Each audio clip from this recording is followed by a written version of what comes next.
5 August পরবর্তী সময়ে একটি ছাত্র সংগঠন, যে ছাত্র সংগঠনটি বিগত সময়ে ছাত্রলীগের মধ্য থেকে গুপ্ত রাজনীতি করেছিল এবং আমরা ইতিমধ্যে অনেকগুলো প্রমাণ হাতে পেয়েছি, যেগুলোতে স্পষ্টভাবে প্রতীয়মান হয় যে তারা ছাত্রলীগের মধ্য থেকে এই গেস্ট রুম গণরুমের মাধ্যমে শিক্ষার্থী নির্যাতনের সাথে সরাসরি জড়িত ছিল। সেই সংগঠনটি হচ্ছে ছাত্র শিবির। তারা 5 আগস্ট পরবর্তী সময়ে তাদের রাজনৈতিক খোলস পাল্টিয়ে তারা একটি কৌশল অবলম্বন করেছে, যে কৌশলের মধ্য দিয়ে তারা নিজেরা যে নির্যাতন নিপীড়নের সাথে জড়িত ছিল সেটিকে এই ঢাকা বিশ্ববিদ্যালয়ের সবথেকে নির্যাতিত নিপীড়িত যে সংগঠন,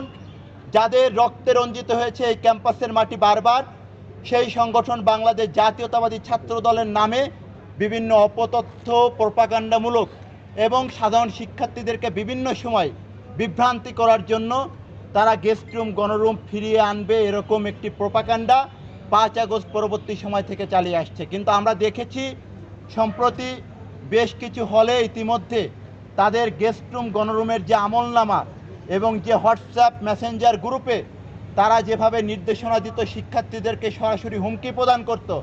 সেই বিষয়গুলো কিন্তু ইতিমধ্যে সাধারণ শিক্ষার্থীদের সামনে সেটি নতুনভাবে চলে এসেছে। আমরা মাননীয় ভিসি স্যারকে বলেছি এই বিষয়ে একটি অতি দ্রুত